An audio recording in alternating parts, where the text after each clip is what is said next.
राजस्थान में पशुधन, इसमें गायों की नस्लें कौन कौन सी है, कहाँ कहाँ मिलती है, ये अपन ने ले लिया था।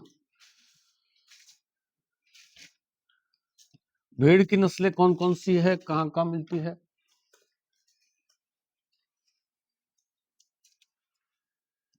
भैंस नस्लें कौन कौन सी है भैंसों की। मुर्रा है, जाफराबादी है, सूरती है, बदावरी है, महसाना है।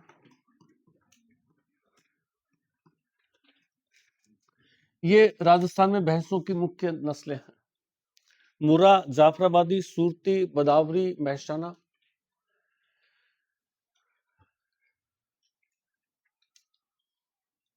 वल्लभनगर उदयपुर में जो है भैंसों का सबसे बड़ा प्रजनन केंद्र, अनुसंधान केंद्र स्थापित है।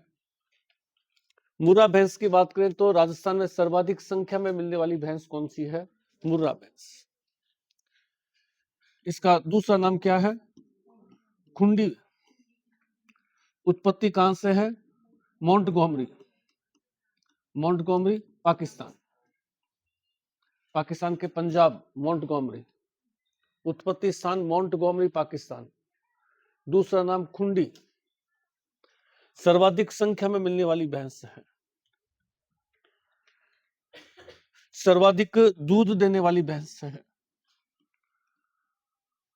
कुम्हेर भरतपुर, मुर्रा भैंस का अलग से जो है वो प्रजनन केंद्र स्थापित है। कुम्हेर भरतपुर अलग से मुर्रा प्रजनन केंद्र, कुम्हेर डीग, सॉरी कुम्हेर डीग जो है यहाँ अलग से मुर्रा भैंस का प्रजनन केंद्र स्थापित है।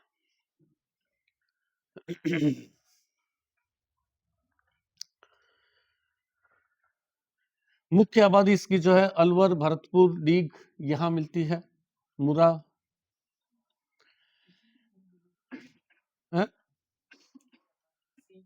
सिंह जलेबी के आकार के। मुर्रा भैंस की पहचान क्या है, सिंह जो है इसके जलेबी के आकार में होते हैं, जलेबी की तरह मुड़े हुए होते हैं। जाफराबादी भैंस ये भी दूध के लिए चर्चित है। कहाँ मिलती है जाफराबादी भैंस, काठियावाड़ क्षेत्र। कहाँ उत्पत्ति है इसकी, काठियावाड़, गुजरात। गुजरात का काठियावाड़ है तो राजस्थान में कहाँ मिलेगी है, उदयपुर, डूंगरपुर, सिरोही, जो गुजरात का टचिंग इलाका है वहां मिलती है। मुख्य रूप से यह काठियावाड़ क्षेत्र गुजरात की भैंस है, दूध के लिए फेमस है। भारत का सर्वश्रेष्ठ मादा पशु भी घोषित है। मादा पशुओं में सर्वश्रेष्ठ मादा पशु जो दूध के हिसाब से, नस्ल के हिसाब से, सुंदरता के हिसाब से, तो जाफराबादी भैंस है। सूरती गुजरात की भैंस है, ये भी राजस्थान में जो है ये उदयपुर के आसपास मिलती है। बदावरी उत्तर प्रदेश की भैंस है, उत्तर प्रदेश की भैंस है जो आगरा के आसपास में इधर मिलती है, उत्तर प्रदेश में। बदावरी भैंस जो होती है इसके दूध में वसा की मात्रा सबसे ज्यादा होती है, 8%, 8% से अधिक वसा जो है वो बदावरी। महसाना भैंस भी जो है वो गुजरात के टचिंग इलाकों में मिलती है।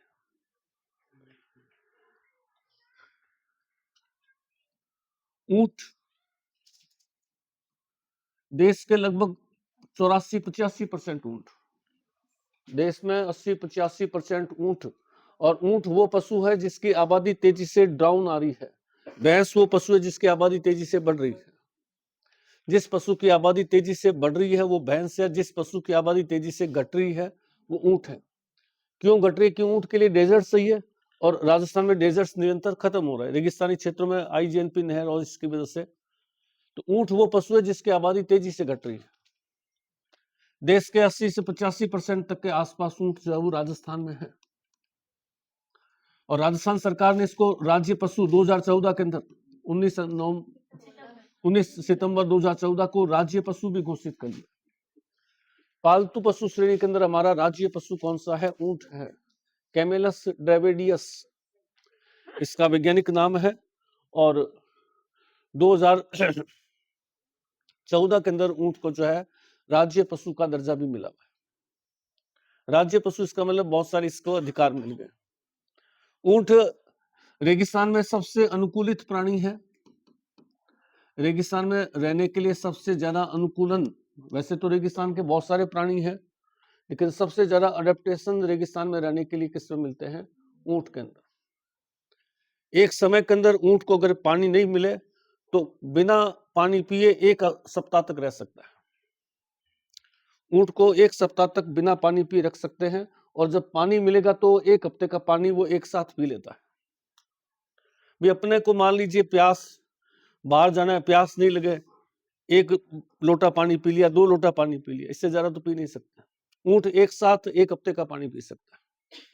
मनुष्य के टिश्यू में से अगर 8% पानी लॉस हो जाए तो मनुष्य डिहाइड्रेशन से मर जाता है। गर्मियों में डिहाइड्रेशन होता है ना, जिस पानी नहीं पिया, टिश्यू में से वाटर लॉस हुआ, 8% वाटर लॉस में डिहाइड्रेशन हो जाता है। ऊंट जो है वो 30% वाटर लॉस को भी सहन कर लेता है, डिहाइड्रेशन नहीं होता।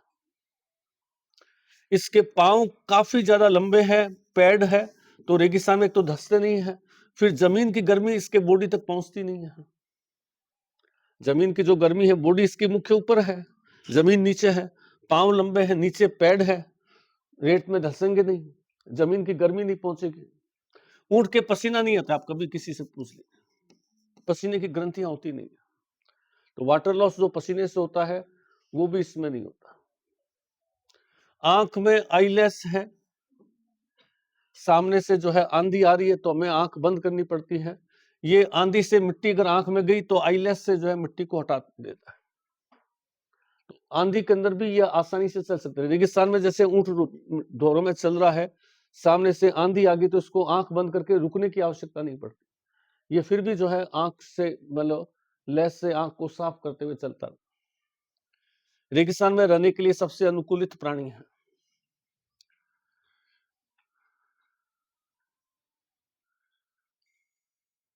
NRCC, national research centre for camels, Asia का सबसे बड़ा कैमल फॉर्म, पूरे एशिया में इससे बड़ा कैमल फॉर्म नहीं है। कहां पे है? जोड़बीड़ बीकानेर में है। National research centre for camel, Jorbeer Bikaner. कब स्थापित हुआ ये? 5 जुलाई 1984। बीकानेर में सेंट्रल गवर्नमेंट का बहुत बड़ा प्रोजेक्ट है। 5 जुलाई 1984, national research centre for camel है। परसों इसमें फेस्टिवल था, और कैमल फेस्टिवल तो अभी चल ही रहा है। कैमल फेस्टिवल तो आज समापन, कल समापन हुआ, कल समापन हुआ। किसके अधीन आता है ये? आईसीआर। ये ध्यान रखना है कि राजस्थान में जितने भी पशुओं के संबंधित संस्था है उनका संचालन कौन करता है? ICR, Indian council of agriculture and research. Camelman, जो कैमल का एक्सपर्ट माना जाता है, अशोक टाक, कैमलमैन के नाम से चर्चा। ऊंट को ट्रेनिंग देने के अंदर, ऊंट को ऊंटों के देवता। राजस्थान में ऊंट लाने का श्रेय किसको जाता है? पाबूजी को। सिंध से आगे ऊंट नहीं थे, पाबूजी के समय सिंध से आगे ऊंट नहीं थे। सिंध से आगे मरुस्थल के अंदर ऊंट लाने का श्रेय जो है वो पाबूजी को जाता है। और पाबूजी ने ऊंटों का पालन किसको सौंपा था? रेबारी जाति को। जो ऊंट बीमार होने पर जो है वो पाबूजी की पूजा करने लगी, तो पाबूजी किसके देवता हो गए? ऊंटों के देवता। राजस्थान के लोग, रेबारी लोग, जो ऊंट का पालन करते हैं, ऊंट के बीमार होने पर किसकी पूजा करते हैं? पाबूजी की पूजा।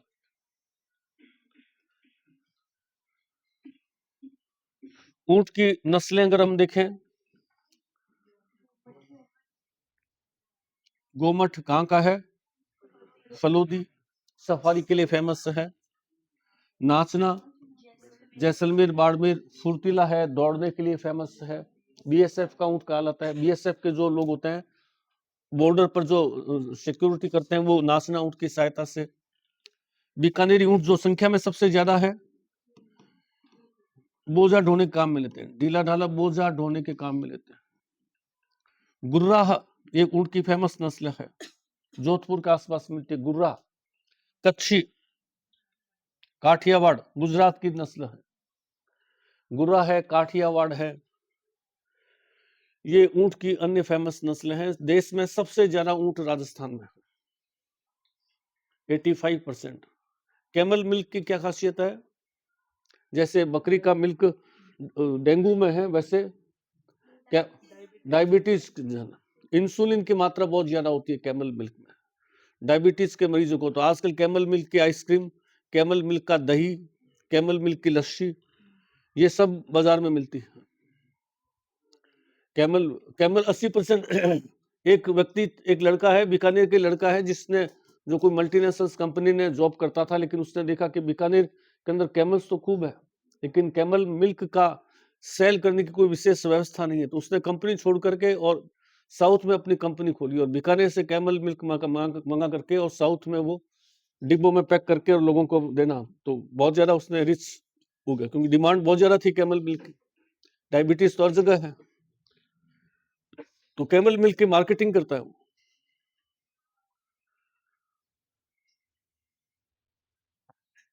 घोड़े,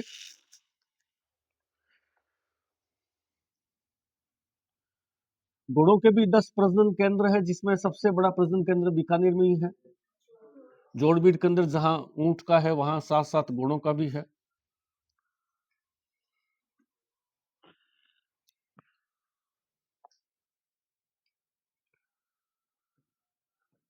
मालानी घोड़े हैं, मारवाड़ी घोड़े हैं और काठियावाड़ी घोड़े।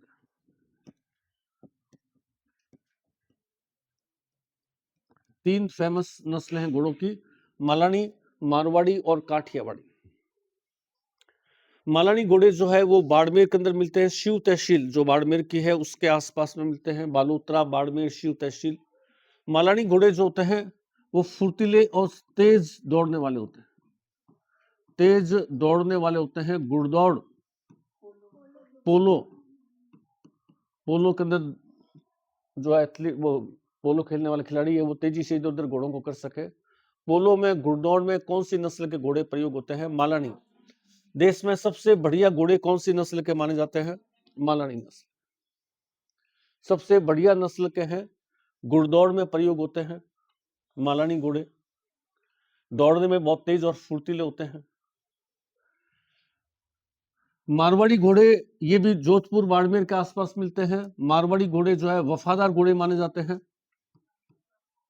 जैसे कि राणा प्रताप का घोड़ा चेतक था। चेतक की समाधि कहां पे है? बलीचा गांव, उदयपुर। चेतक की समाधि जो है बलीचा गांव, राणा प्रताप का घोड़ा चेतक मारवाड़ी नस्ल से था, जिसकी समाधि उदयपुर में है। काठियावाड़ी घोड़े जो है ये मजबूत कदकाठी के अरबी घोड़ों की तरह है, गुस्सैल है, युद्ध में काम में लाए जाते हैं,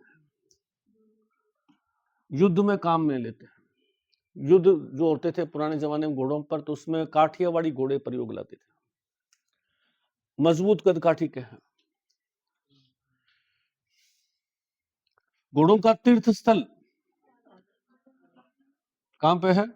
बाड़मेर, आलम जी का धोरा घोड़ों का तीर्थ स्थल। और घोड़े की मजार तारागढ़, अजमेर। घोड़े की मजार तारागढ़, अजमेर, घोड़ों का तीर्थ स्थल आलम जी धोरा, बाड़मेर। तो देश में घोड़े भी सबसे ज्यादा राजस्थान के अंदर ही, ऊंट, घोड़े।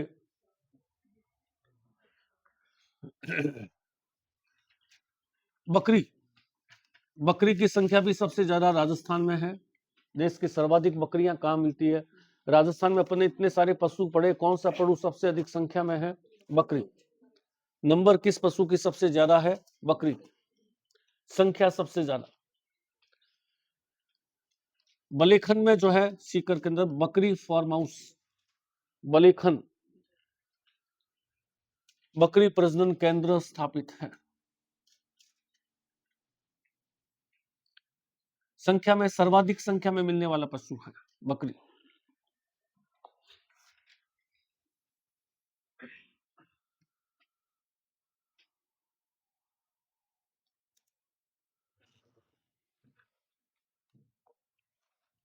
बकरी की प्रमुख नस्ल में आता है जखराना,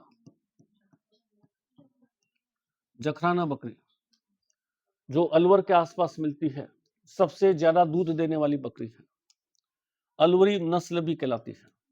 जखराना सबसे अधिक दूध देने वाली बकरी की नस्ल है। अलवर, भरतपुर, दीघ। जमुनापरी हड़ौती क्षेत्र की प्रमुख बकरी है। जमुनापरी हड़ौती क्षेत्र में मिलने वाली प्रमुख बकरी है, यह भी दूध के लिए फेमस है। सिरोही, बाड़मेर, जालोर, उदयपुर, सिरोही बहुउद्देश्य बकरी है, बहुउद्देश्य, दूध और मांस दोनों के लिए पालते हैं। सिरोही नस्ल की जो बकरी है वो सबसे बढ़िया, इसकी नस्ल में सुधार किया गया। विदेश से मंगाई गई बकरी की नस्ल कौन सी है? अल्पाइन, स्विट्जरलैंड से। स्विट्जरलैंड से अल्पाइन बकरी के द्वारा सिरोही बकरी का संकर स्थापित किया गया और नस्ल में सुधार किया। रामसर, अजमेर के अंदर हाइब्रिड सेंटर स्थापित है जहां सिरोही नस्ल को सुधारा गया। तो सिरोही बहुउद्देश्य नस्ल है, दूध और मांस दोनों के लिए इसकी नस्ल को सुधारा गया स्विट्जरलैंड की अल्पाइन बकरी से। रामसर, अजमेर में जो है राजस्थान की सिरोही और स्विट्जरलैंड की अल्पाइन बकरी का संकर केंद्र, हाइब्रिड सेंटर स्थापित है। लोही प्योरली मांस के लिए पाली जाती है, दूध बहुत कम देती है, मांस के लिए पाली जाती है। बाड़मेर क्षेत्र, जोधपुर क्षेत्र, लोही। परबतसरी बकरी, परबतसर कहां चला गया आजकल? कुचामन, डीडवाना। परबतसरी, नागौर, कुचामन, डीडवाना, परबतसरी बकरी, ये भी दूध के लिए फेमस है।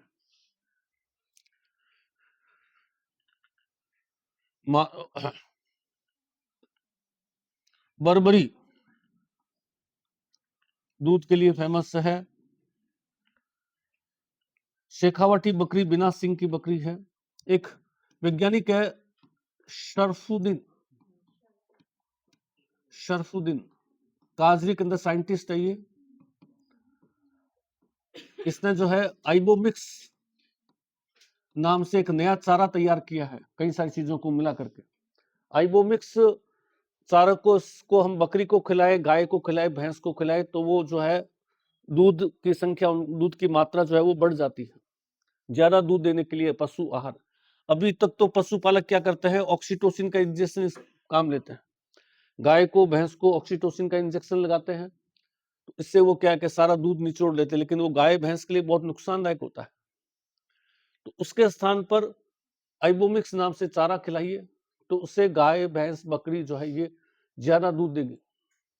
तो काजी के वैज्ञानिक डॉक्टर सरफुद्दीन, इसने जो है आइबोमिक्स नाम से एक नया चारा तैयार किया है और इस चारे को खिलाएंगे तो बिना ऑक्सीटोसिन का इंजेक्शन, इस इंजेक्शन को गवर्नमेंट ने बैन भी कर रखा है, ऑक्सीटोसिन का इंजेक्शन बैन कर रखा है, क्योंकि गाय के भैंस के लिए बहुत नुकसानदायक होता है। बकरी गाय भैंस के लोग लगाते हैं ज्यादा दूध लेने के लिए।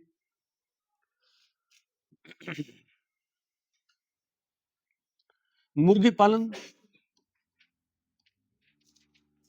कहां सबसे ज्यादा होता है? मुर्गी पालन कहां होता है सबसे ज्यादा? अजमेर के अंदर। अंडे का टोकरी अजमेर को। कड़कनाथ योजना, कड़कनाथ क्या चीज है? नाम थोड़ा अजीब सा है, मुर्गे की किस्म है, सबसे बढ़िया मुर्गा माना जाता है कड़क है, काला काले रंग का होता है, काले रंग का मुर्गा कड़कनाथ। कड़कनाथ योजना में इस मुर्गे की आबादी को बढ़ाना। मुर्गी पालन अजमेर में सबसे ज्यादा होता है, अंडे की टोकरी अजमेर है। मुर्गी पालन प्रशिक्षण केंद्र राज्य स्तर, राज्य सरकार का, वो भी अजमेर में है।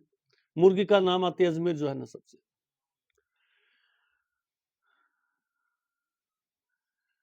गधा देश में सबसे ज्यादा राजस्थान में है। बाकी गधे को देखे हंसना चाहिए, सबसे वफादार जानवर है। इसको पता नहीं लोगों ने मतलब हंसना कैसे बना दिया, जबकि सबसे मेहनती और सबसे वफादार। बाकी दूसरे जानवर जो है वो धोखा दे सकते हैं, गधा कभी धोखा नहीं दिया। ऊंट कई बार अपने मालिक को खा जाता है, कई बार अपन न्यूज़पेपर में पढ़ते हैं। गाय भैंस बकरी है जो अपने ही मालिक को सिंग मार देती है, लेकिन गधा कभी भी चाहे कितना ही मालिक मार ले, कभी मालिक के सामने नहीं आता। और चाहे जितनी मेहनत कर रहे हैं, गधे जितनी मेहनत कर रहे हैं, चाहे जितनी इससे मेहनत करवा लो, बहुत वफादार जानवर है, बहुत मेहनती जानवर है, लेकिन इसको पता नहीं इसके दिमाग कब होगा तो लोगों ने इसको क्या क्या गधा उल्टा बन गया। देश में सबसे ज्यादा राजस्थान में ही है, डुडलॉन्ड है। कहां पे है ये? झुंझुनू। ब्रिटेन के सहयोग से जो है राजस्थान में गधों का एकमात्र फार्म हाउस, गधों का फार्म हाउस जहां गधों की आबादी बढ़ाई जाए, डुडलॉन्ड। गधों का फार्म हाउस, गधों का अभ्यारण्य, ब्रिटेन की सहायता से, ब्रिटेन की सहायता से गधों की सेंचुरी भी स्थापित की। एक वो रणखार, ये क्यों फेमस है? रणखार कहां पे है? जालूर। क्यों फेमस है रणखार? कंजर्वेशन सेंटर, जंगली गधों का कंजर्वेशन सेंटर अभी रिसेंट में स्थापित हुआ है। संरक्षण केंद्र, गधों की मतलब किस्म को सुरक्षित रखा जाए। रणखार। डुडलॉन्ड जो है वो अभ्यारण्य है।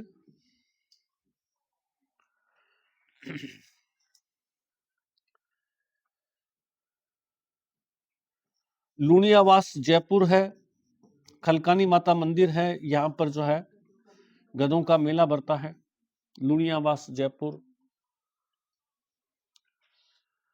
आबादी देश में सबसे ज्यादा राजस्थान में है। मछली पालन अपन ने पढ़ा था, मछलियों का एकमात्र अभ्यारण्य कहां पे है?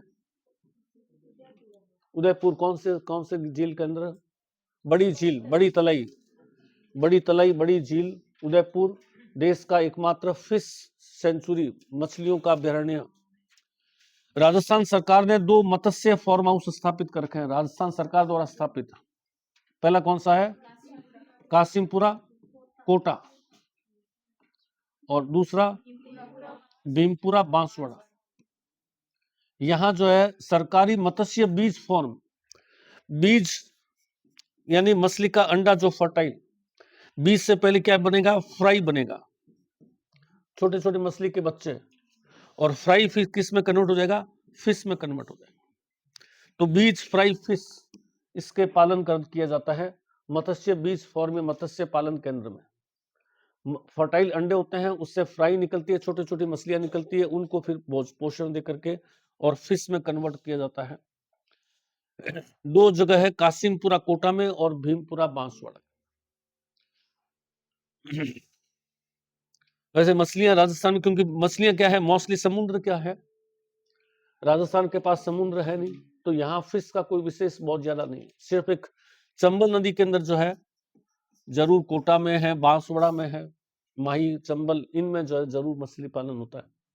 बाकी कोई बहुत ज्यादा विशेष, यहाँ जो मछली आती है ज्यादातर गुजरात से आती है, और वो आते आते काफी टाइम लगा।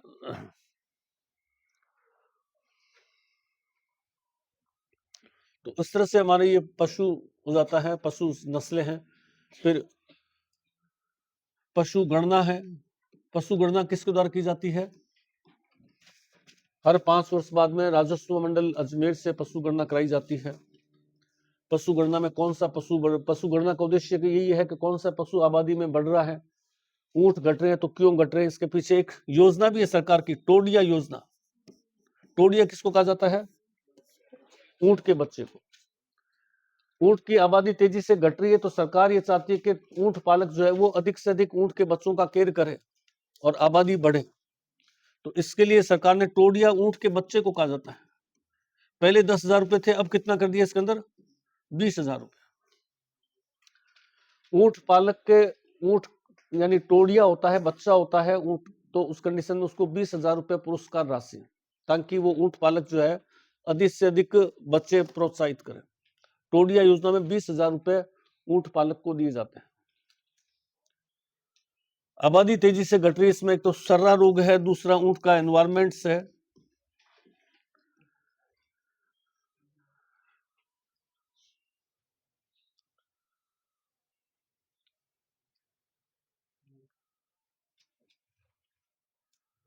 चलिए लिखिए, इसको कंप्लीट कर लेते हैं आज अपन, आज इस टॉपिक को कंप्लीट कर लें। मुरा है, जाफराबादी है। तीसरा सूरती भैंस, सूरती, सूरती भैंस, सूरती, सूरती भैंस, ये भी गुजराती भैंस है जो उदयपुर के आसपास मिलती है। सूरती, क्या हुआ?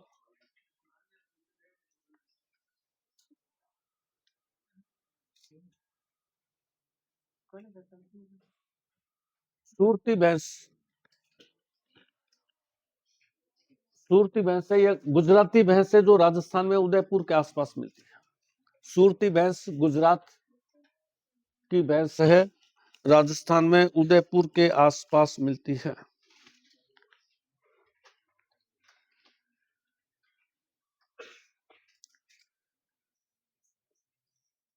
बदावरी भैंस,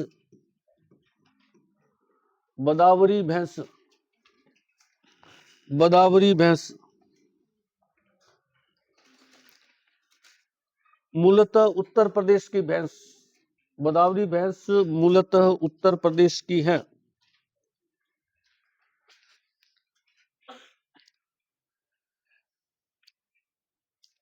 राजस्थान में अलवर भरतपुर के आसपास मिलती है।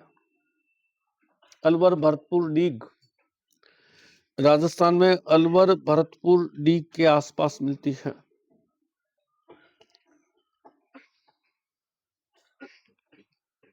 इस भैंस के दूध में वसा की मात्रा सबसे ज्यादा होती है। इस भैंस के दूध में वसा की मात्रा सबसे ज्यादा होती है।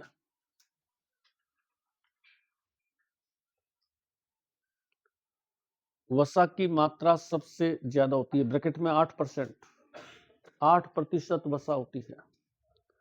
वसा की मात्रा सबसे ज्यादा होती है, 8%।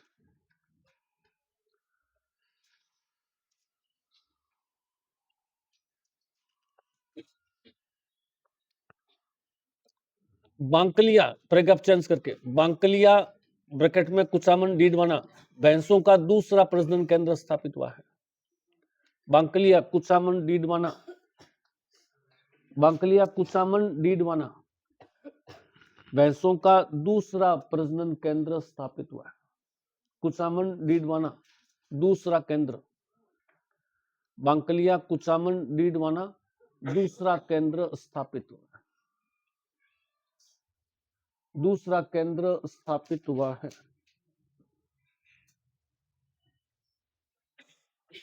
अब आ जाइए भैंस के बाद में ऊंट, ऊंट,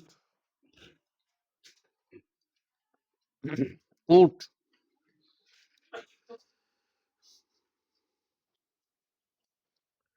देश के 84% ऊंट राजस्थान में मिलते हैं, सर्वाधिक। देश में सर्वाधिक 84% ऊंट राजस्थान में है। परंतु परंतु इनकी आबादी तेजी से घट रही है। आबादी तेजी से घट रही है, 34% की कमी आ गई है। पिछली गणना से इस गणना में 34% कम हो गए, घट रही है, 34% कम हो गई, 34% कम हो गई। आबादी तेजी से घट रही है, 34% कम हो गई। सर्वाधिक ऊंट जैसलमेर, न्यूनतम प्रतापगढ़।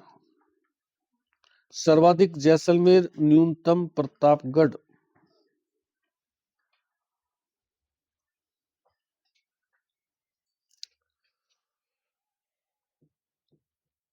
उन्नीस सितंबर 2014, डेट इंपॉर्टेंट है, 19 सितंबर 2014, 2014 पालतू पशु की श्रेणी में, पालतू पशु की श्रेणी में ऊंट को राज्य पशु घोषित किया गया। पालतू पशु की श्रेणी में, पालतू पशु की श्रेणी में ऊंट को राज्य पशु घोषित किया गया। पालतू पशु की श्रेणी में ऊंट को राज्य पशु घोषित किया गया। वैज्ञानिक नाम कैमेलिस डेविडियस। वैज्ञानिक नाम कैमेलिस डेविडियस। ऊंट का वैज्ञानिक नाम जो है कैमेलिस डेविडियस। कैमेलिस डेविडियस वैज्ञानिक नाम कैमेलिस डेविडियस। पैराग्राफ चेंज करके लिखिए 5 जुलाई 1984। पैराग्राफ चेंज करके, वेरी इंपॉर्टेंट पॉइंट है, 5 जुलाई 1984। जोड़बीड़ बीकानेर, 5 जुलाई 1984। जोड़बीड़ बीकानेर, जोड़बीड़ बीकानेर एशिया का सबसे बड़ा कैमल फॉर्म, एशिया का सबसे बड़ा कैमल फॉर्म हाउस, एशिया का सबसे बड़ा कैमल फॉर्म हाउस व अनुसंधान केंद्र स्थापित हुआ। व अनुसंधान केंद्र, कैमल फॉर्म हाउस व अनुसंधान केंद्र स्थापित हुआ। कैमल फॉर्म हाउस व अनुसंधान केंद्र स्थापित हुआ।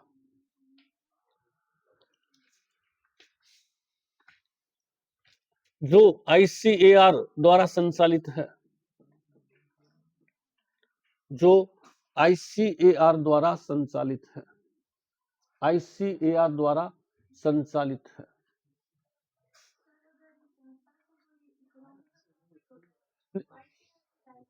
नहीं नहीं, संस्था से इकोनॉमिक प्रॉफिट की बात नहीं है। इस यहाँ के जो अपन कह सकते हैं एम्प्लॉइज है, यहाँ का जो यहाँ प्रॉफिट तो यहाँ होता ही नहीं है, बल्कि रिसर्च के लिए जो फंड आता है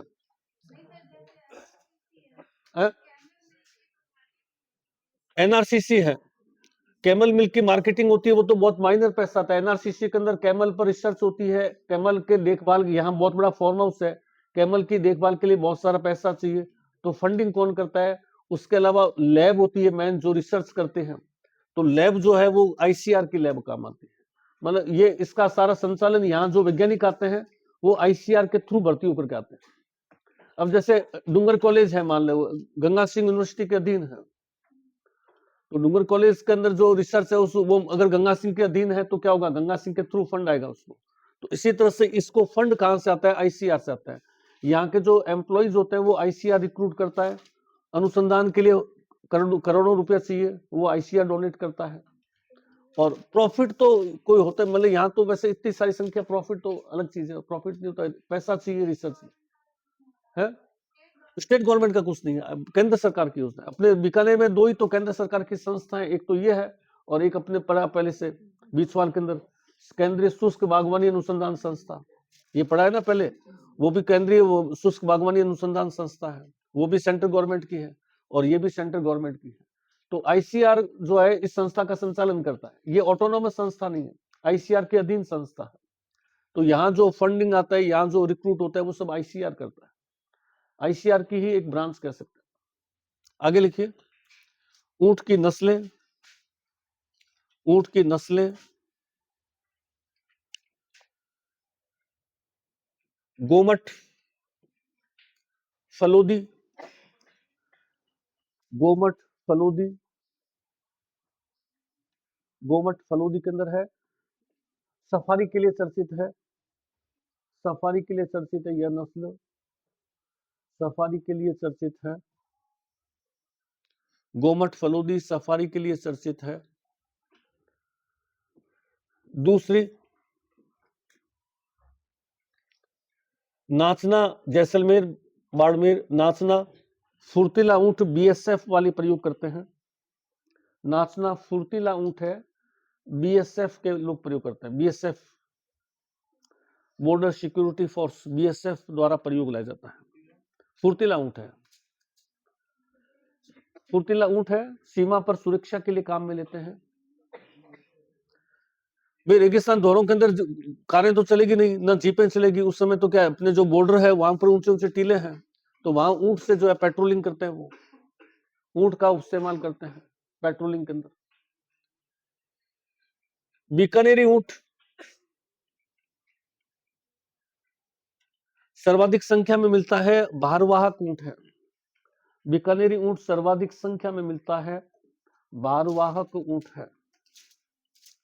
सर्वाधिक संख्या में मिलता है भारवाहक ऊंट है। भारवाहक ऊंट है।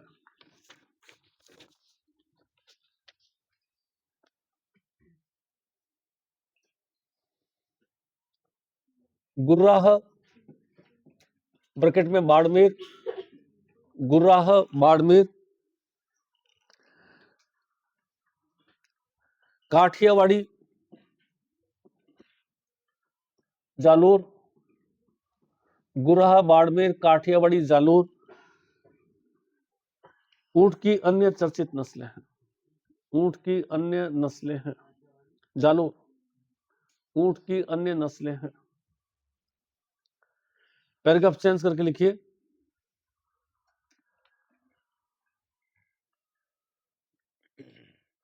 कैमल मिल्क इंसुलिन की मात्रा ज्यादा होने से डायबिटीज में काम में लेते हैं। मधुमेह। कैमल मिल्क इंसुलिन की मात्रा ज्यादा होती है, मधुमेह रोग में काम लेते हैं। कैमल मिल्क इंसुलिन की मात्रा ज्यादा, मधुमेह। अशोक टाक कैमल मैन,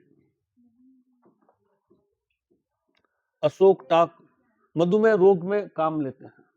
मधुमेह जिसको बीमारी है तो उसको डॉक्टर कहता है कैमल मिल्क का सेवन करो, मधुमेह थोड़ा कंट्रोल में आएगा।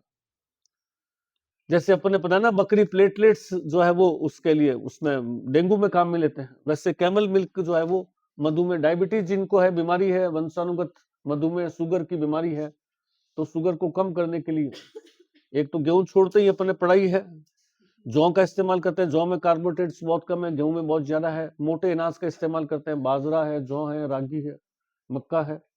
और दूसरा जो है कैमल मिल्क का सामान्य मिल्क की तुलना, क्योंकि सामान्य मिल्क में क्या होता है लैक्टोज शुगर होती है, और लैक्टोज वो शुगर है वो भी जो है शुगर बढ़ा सकती है। तो एक तो मधुमेह होने के बाद में व्यक्ति को खाने पीने का बिल्कुल भी मतलब क्या क्या एक तरह से काफी हद तक उसको सावधान होना पड़ता है। आप दूध पी रहे हैं तो भी शुगर आ रहा है तो शुगर बढ़ेगा, रोटी खा रहे हैं तो भी शुगर आ रहा है, शुगर बढ़ेगा। आपने कह दिया मैंने मीठा छोड़ दिया तो छोड़ दो, लेकिन दूसरी चीजें तो खा ही रहे हैं, दूध में लैक्टोज शुगर है। अब कैमल मिल्क में क्या होगा, लैक्टोज शुगर कम है और इंसुलिन की मात्रा एक्स्ट्रा है, तो वो इंसुलिन डायबिटीज को कम करता है। इंसुलिन का काम क्या है, ग्लूकोज को ग्लाइकोजन में कन्वर्ट करके लीवर में स्टोर करना, तो वो इंसुलिन की मात्रा ज्यादा है तो ग्लूकोज का लेवल ब्लड में क्या हो जाएगा, कम हो जाएगा। ग्लूकोज कहां चले जाएगा, लीवर में चला जाएगा। तो इस वजह से जो है ये इसका इस्तेमाल करता है। आगे आ जाइए। अशोक टाक कैमल मैन के नाम से फेमस है। भैंस, भैंस लिखा दिया था क्या, भैंस लिखा दिया, अच्छा उसके बकरी, बकरी भी लिखा दिएगा, बकरी लिख लीजिए। नेक्स्ट बकरी, नेक्स्ट बकरी। बकरी सर्वाधिक संख्या में मिलने वाला पशु है। राजस्थान में वह पशु जो सबसे ज्यादा है, सर्वाधिक संख्या में मिलने वाला पशु है। देश की 14% ब्रैकेट में 2.08 करोड़, देश की 14% 2.08 करोड़, देश की 14% बकरियां राजस्थान में है। 14% बकरियां देश की है, कितनी संख्या कितनी है, 2.08 करोड़ है। राजस्थान में कितनी बकरियां, 2.08 करोड़। देश की बकरियों का कितना प्रतिशत है, 14%। 14% बकरियां हैं, संख्या इनकी 2.08 करोड़ है, 2.08 करोड़ है, 08 करोड़ है।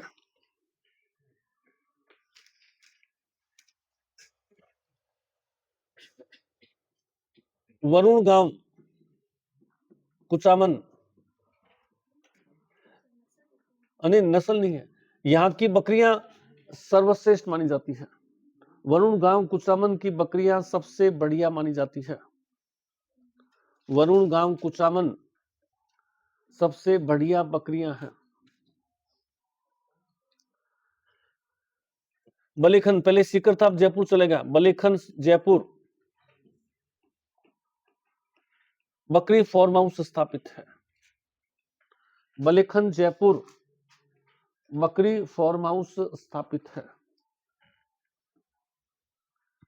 बकरी फार्म हाउस, देश का एकमात्र बकरी फार्म हाउस बलेखन जयपुर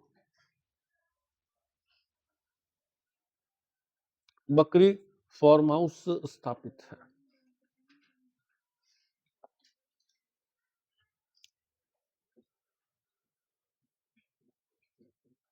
नस्लें जखराना, जखराना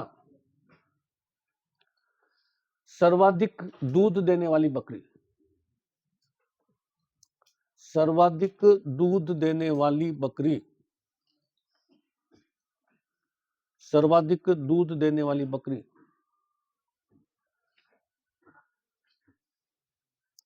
अलवर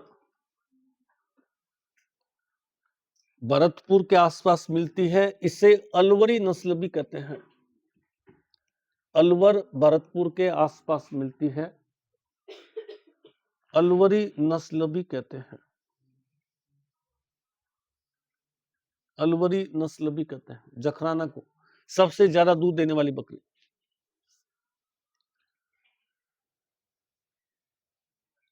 नस्ल भी कहते हैं। जमुनापरी, जमुनापरी शेखावट अड़ूती क्षेत्र की प्रमुख बकरी, अड़ूती क्षेत्र की प्रमुख बकरी, बकरी की सबसे बड़ी नस्ल है, सबसे बड़े आकार की बकरी है जमुनापरी। अड़ूती क्षेत्र, जमुनापरी अड़ूती क्षेत्र मिलती है, आकार में सबसे बड़ी होती है, सबसे बड़े आकार की बकरी है। आकार में, जैसे गाय में अपने पढ़ा ना, कौन सी गाय सबसे बड़ी है, गाय में कौन सी गाय सबसे बड़ी पढ़ाया था मैंने कल परसों। गाय की कौन सी नस्ल सबसे भारी है, सबसे बड़ी है, कांकरेज। इसी तरह से बकरी की कौन सी नस्ल सबसे भारी है, जमुनापरी। ऊंट की सबसे नस्ल कौन सी भारी है, तो बीकानेरी ऊंट। जमुनापरी बकरी की सबसे बड़ी नस्ल है, शेखा अड़ूती क्षेत्र मिलती है, दूध के लिए फेमस है। तीसरा सिरोही, सिरोही, तीसरे सिरोही बहुउद्देश्य बकरी, बहुउद्देश्य बकरी, बहुउद्देश्य, दूध व मांस दोनों के लिए पालते हैं, दूध और मांस दोनों के लिए पाली जाती है, दूध और मांस दोनों के लिए पालते हैं। इसी में लिखना आगे, रामसर अजमेर,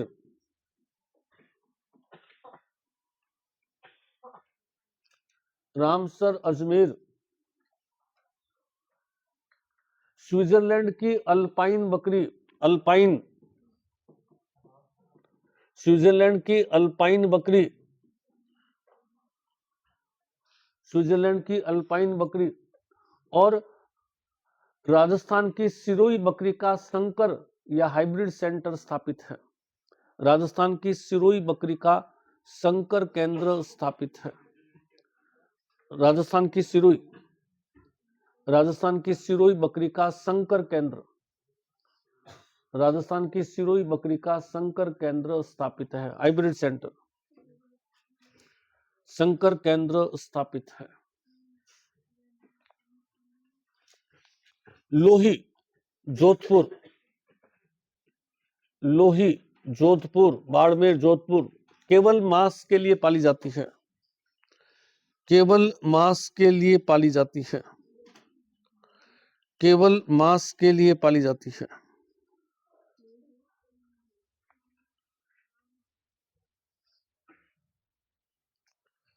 बर्बरी,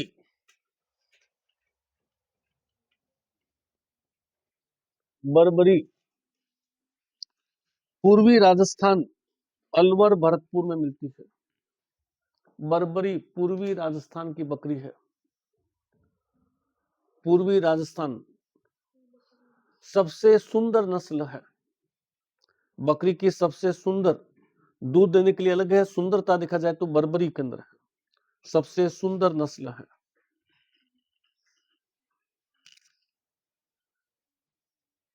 पर्वतसरी है, कुचामन नागौर, पर्वतसरी कुचामन नागौर, पर्वतसरी नस्ल कुचामन दूध के लिए फेमस है। पर्वतसरी दूध के लिए चर्चित है।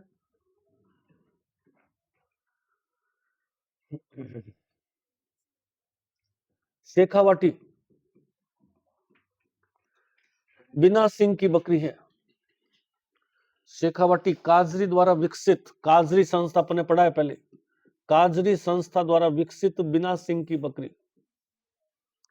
काजरी संस्था द्वारा विकसित बिना सिंह की बकरी है, बिना सिंह की बकरी है शेखावाटी, काजरी संस्था द्वारा विकसित है, बिना सिंह की बकरी है।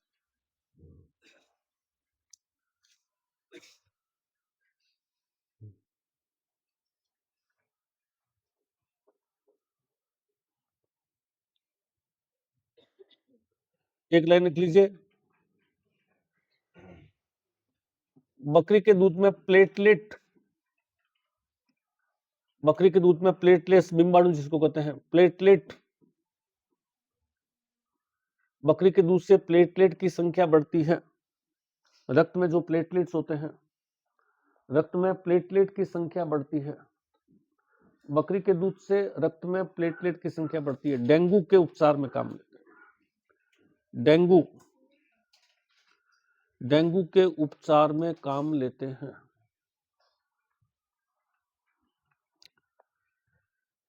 घोड़े, नेक्स्ट पशु घोड़े,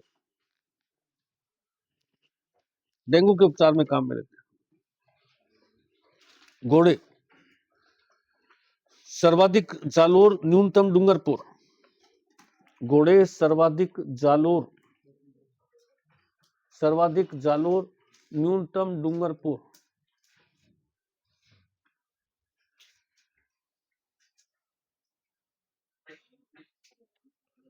जालोर न्यूनतम। 10 अश्व प्रजनन केंद्र स्थापित है, अश्व प्रजनन केंद्र, घोड़ों के 10 सेंटर है राजस्थान में, 10 अश्व प्रजनन केंद्र है, अश्व प्रजनन केंद्र है। इसमें ये वेरी इंपॉर्टेंट है, कोरू,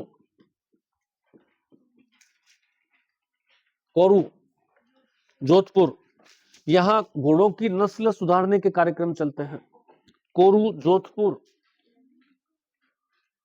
कोरू जोधपुर, घोड़े की नस्ल को सुधारने संबंधित कार्यक्रम चलाए जाते हैं, घोड़े की नस्ल को सुधारने, कोरू जोधपुर,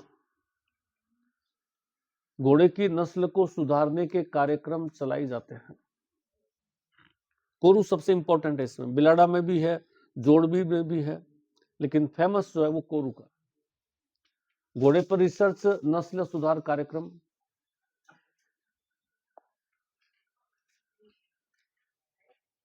रिसर्च है, नस्ल सुधार कार्यक्रम है। मालानी, मालानी नस्ल, मालानी कहां मिलती है? शिव तहसील बाड़मेर के आसपास, शिव तहसील बाड़मेर, शिव तहसील बाड़मेर। देश में घोड़ों की सबसे बढ़िया नस्ल है, मलानी घोड़ों की सबसे बढ़िया नस्ल है, घोड़ों की सबसे बढ़िया नस्ल है।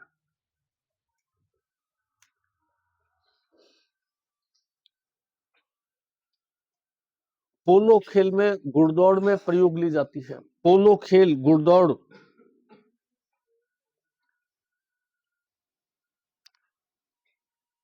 पोलो खेल घुड़दौड़ में प्रयोग ली जाती है। तिलवाड़ा कहाँ पे है भाई ये? कौन सी नदी किनारे है? तिलवाड़ा कौन सी नदी किनारे है? लूनी नदी। कौन से काल की सभ्यता मिलती है? पाषाण काल। क्यों फेमस है ये?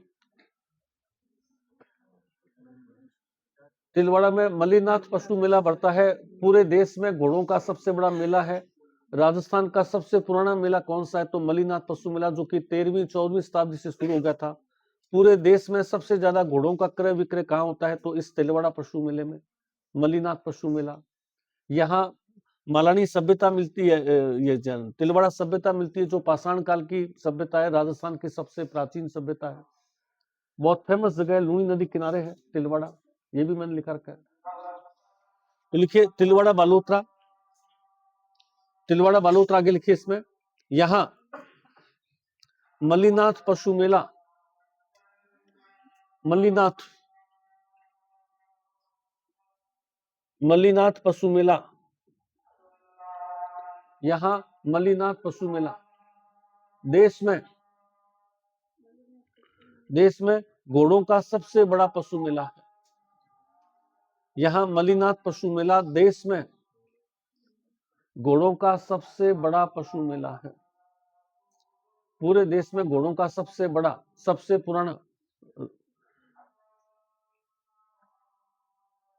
घोड़ों का सबसे बड़ा पशु मेला। मारवाड़ी घोड़े सबसे पुराना, राजस्थान का सबसे पुराना पशु मेला।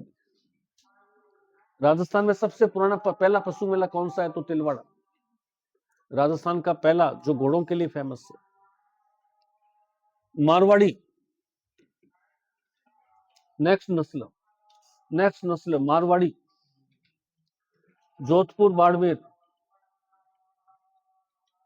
जोधपुर बाड़मेर,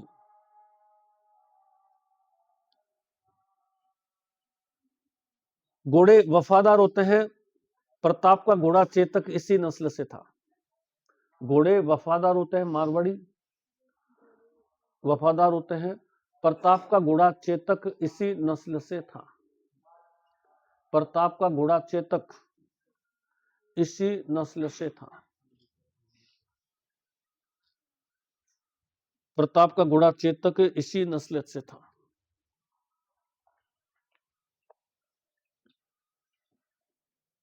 काठियावाड़ी घोड़े उदयपुर के आसपास मिलते हैं। गुजराती घोड़े हैं, उदयपुर के आसपास मिलते हैं। काठियावाड़ी घोड़े उदयपुर के आसपास मिलते हैं। अरबी घोड़ों के समान है, अरबी घोड़ों जैसे दिखते हैं। अरबी घोड़ों के समान है, युद्ध में प्रयोग लाए जाते हैं। अरबी घोड़ों के समान है, युद्ध में प्रयोग लेते हैं। युद्ध में काठियावाड़ी घोड़े। केसर काल में किसका घोड़ा था? केसर काल में है, केसर काल में किसका था? केसर काल में तेजा जी का लीलन है, तेजा जी का लीलन है। केसर काल में पाबू जी का घोड़ा था। किसने भेंट किया था पाबू जी को? पाबू जी को ये घोड़ी जो किसने भेंट की थी? पाबू जी को किसने दी थी घोड़ी? उस समय की सबसे चर्चित घोड़ी थी, जिस पर सबकी नजर थी। पाबू जी को इसी घोड़ी की वजह से जो है फेरे बीच में छोड़ करके जाना पड़ा था। लासा गुरनी देवल चारणी ने जो है पाबू जी को भेंट की थी। पाबू जी ने उसको वचन दिया था कि मैं तुम्हारी रक्षा करूंगा, क्योंकि उस समय सबकी नजर इस घोड़ी पर थी। तो जब बापू जी फेरे ले रहे थे तो देवल चारणी की गायों को लूट के ले जा रहे थे, तो बाबू जी अधूरा छोड़ के चले गए थे। केसर काल में उस समय की सबसे फेमस घोड़ी थी। और इसी तरह से तेजा जी की घोड़ी लीलन की क्या विशेषता थी? तेजा जी की जब मृत्यु हुई तो घोड़ी ने अपने कंधों पर बिठा करके तेजा जी को जो है उनके घर तक लेकर के आई थी। तेजा जी की मृत्यु की खबर तेजा जी के घर पर किसके द्वारा दी गई थी? लीलन के द्वारा दी गई। तो वो अलग किस्म के से। आगे लिखिए।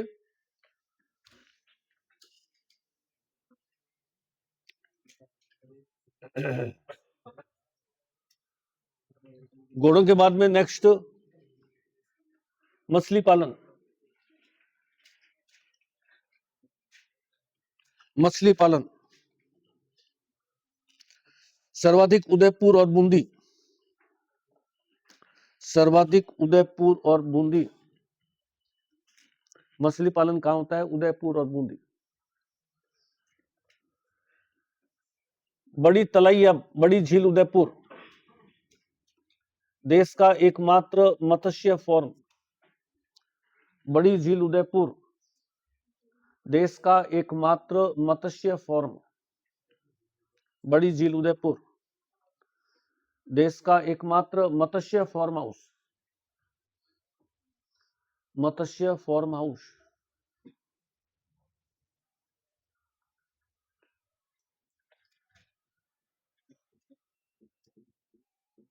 कासिमपुरा कोटा भीमपुरा बांसवाड़ा। कासिमपुरा कोटा भीमपुरा बांसवाड़ा।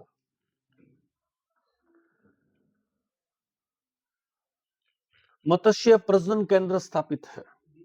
भीमपुरा बांसवाड़ा मत्स्य बीज फॉर्म कह सकते हैं इसको। मत्स्य बीज फॉर्म जहां पर फर्टाइल बीज होते हैं, बीज से फ्राई बनते हैं और फ्राई से फिश बनती है। मत्स्य बीज फॉर्म स्थापित है। मत्स्य बीज फॉर्म स्थापित है। मुर्गी पालन मछली की किस्में कौन सी है जो खाई जाती है? लेबियो है, रोहू है, कतला है, यही ज्यादातर किस्में हैं जो इंडिया। फिश की क्या विशेषता होती है?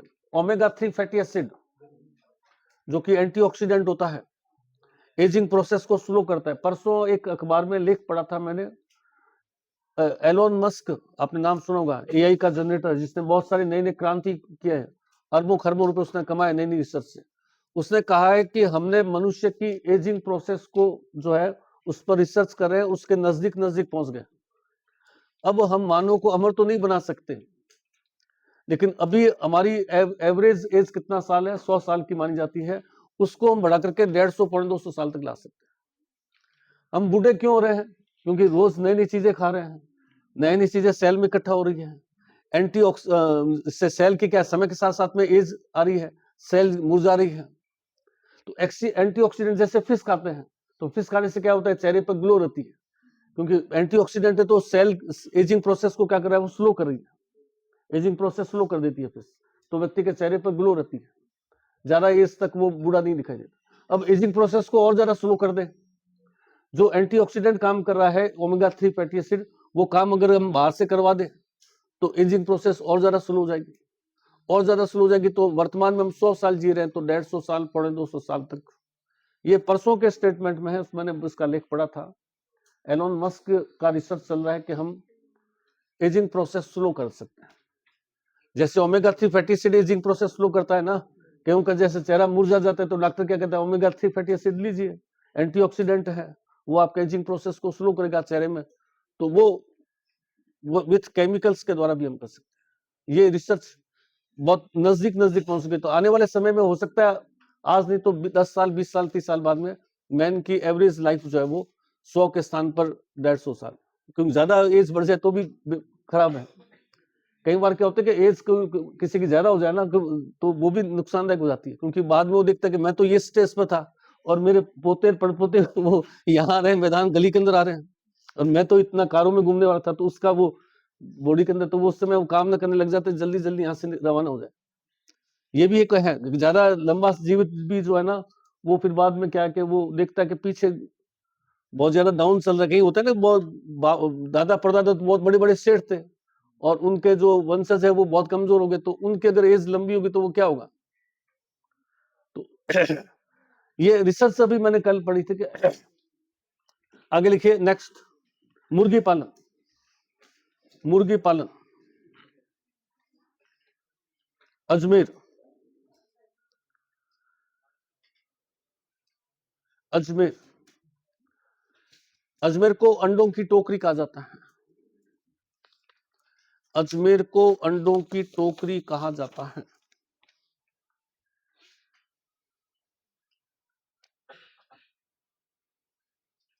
यहां राजकीय कुक्कुट प्रशिक्षण संस्था स्थापित है। राजकीय कुक्कुट प्रशिक्षण संस्था, कुक्कुट यानी मुर्गे, राष्ट्रीय कुक्कुट प्रशिक्षण संस्था स्थापित है। कुक्कुट यानी मुर्गे, प्रशिक्षण संस्था स्थापित है। मुर्गा, इसका नाम आती है अजमेर है। कड़कनाथ योजना,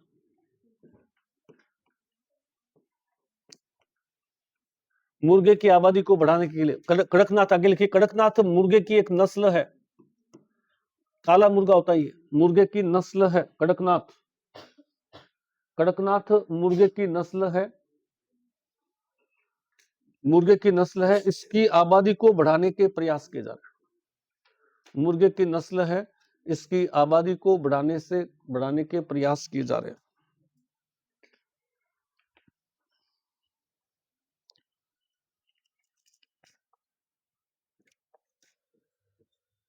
गधे, देश में सर्वाधिक राजस्थान। गधे सर्वाधिक राजस्थान।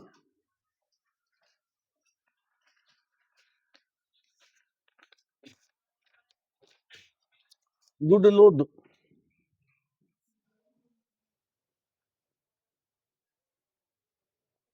गुडलोद,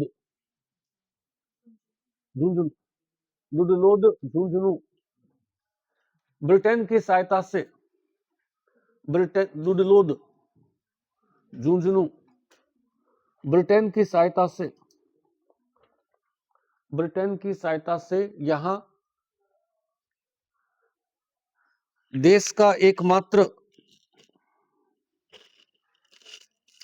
गधों का अभ्यारण्य स्थापित हुआ है। गधों का अभ्यारण्य स्थापित हुआ है। डुडलोंद, गधों का अभ्यारण्य,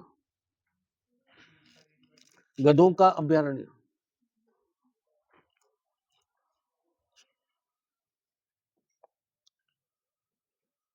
लुणियावास जयपुर, लुणियावास जयपुर, लुणियावास जयपुर। यहां खलकानी माता मंदिर पर,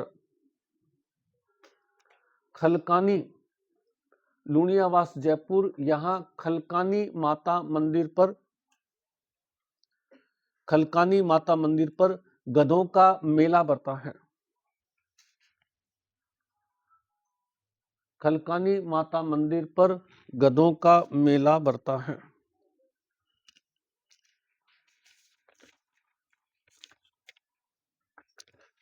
2-5 मिनट और लिख लीजिए। प्रमुख योजनाएं, पशुओं से जुड़ी हुई प्रमुख योजनाएं। वैसे तो मैंने लिखवा दी, लेकिन फिर भी 1-2 योजनाएं और लिख लीजिए। पहली, अविका कवच योजना। 1-2 जो बच गई, अविका कवच,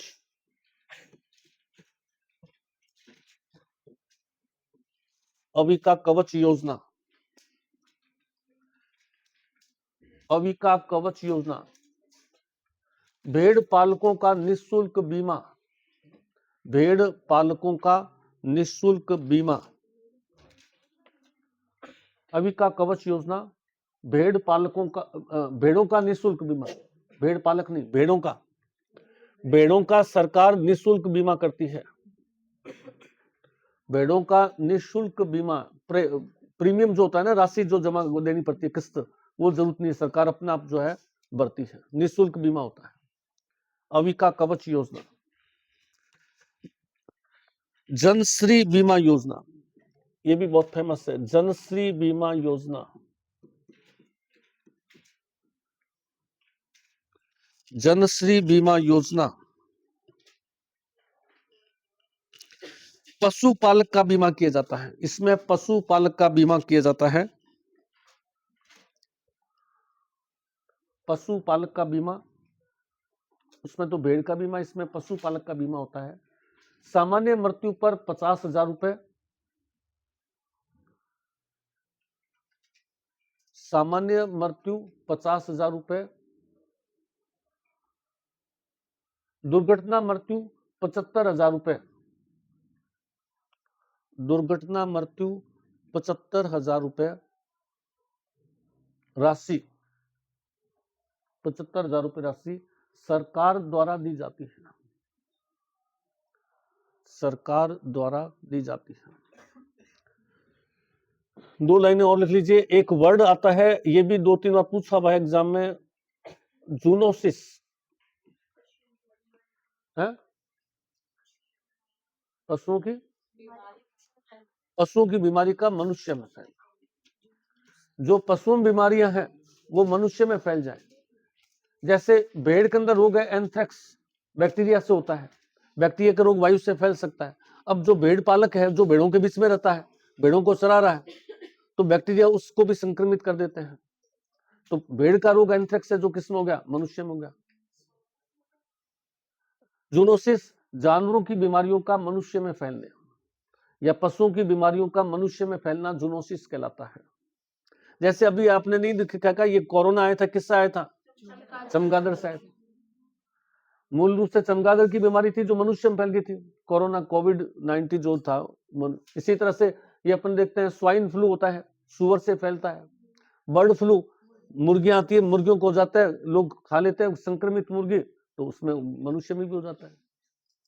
बर्ड फ्लू होता है। कई बार जब बर्ड फ्लू फैलता है तो सरकार जो है वो मुर्गियों को मार देती है, जो होती है, और नोटिस जारी करती है कि मुर्गी और अंडे को अवॉइड कीजिए। बर्ड फ्लू है, स्वाइन फ्लू है, एंथ्रेक्स है, ये बीमारियां क्या है, मनुष्य में बहुत आसानी से आ जाती है।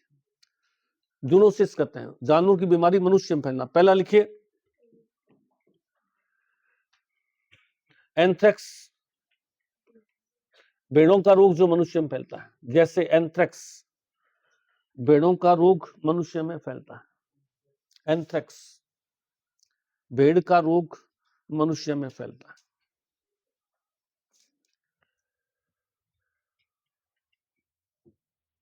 कोविड, चमगादड़ से मनुष्य में फैला रोग। कोविड-19, चमगादड़ से मनुष्य में फैला रोग। कोविड चमगादड़ से मनुष्य में।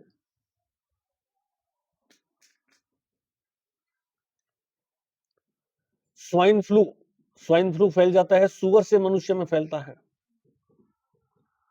स्वाइन फ्लू, सुअर का रोग मनुष्य में फैलता है।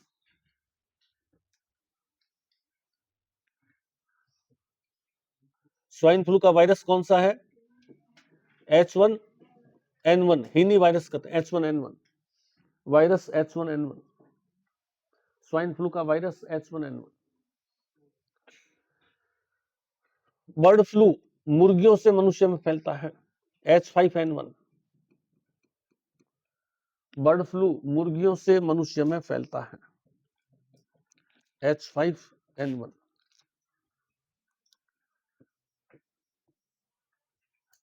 सुर्रा, ऊंट का रोग, सुर्रा, आगे लिख लीजिए, सुर्रा या सर्रा, ऊंट का रोग, ऊंट का रोग, सुर्रा या सर्रा। खुर पका, मुंह पका, खुर पका, मुंह पका, खुर पका, मुंह पका। सभी चौपाया जानवर का रोग, सभी चौपाया जानवर मिलता है, खुर पक जाते हैं, मुंह पक जाता है, वायरल इंफेक्शन हो जाता है। चौपाया जानवर,